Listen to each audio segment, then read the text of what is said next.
Malaman Report.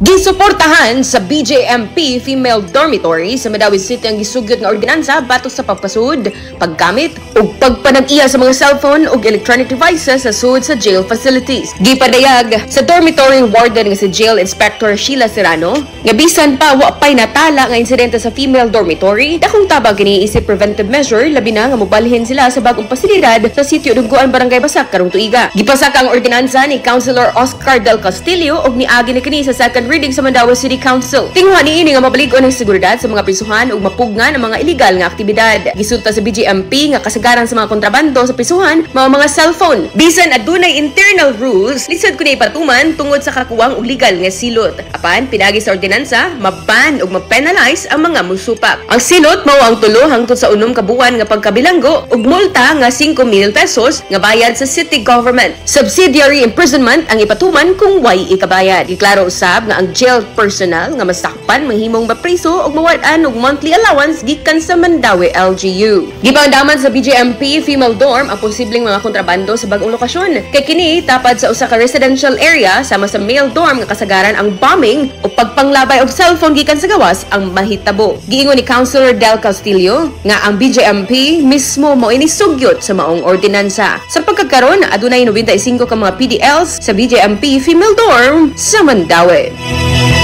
Kini si Idol Aiko, di kaptugan sa paggatod sa nagunang balita. Tatak IFM Balita.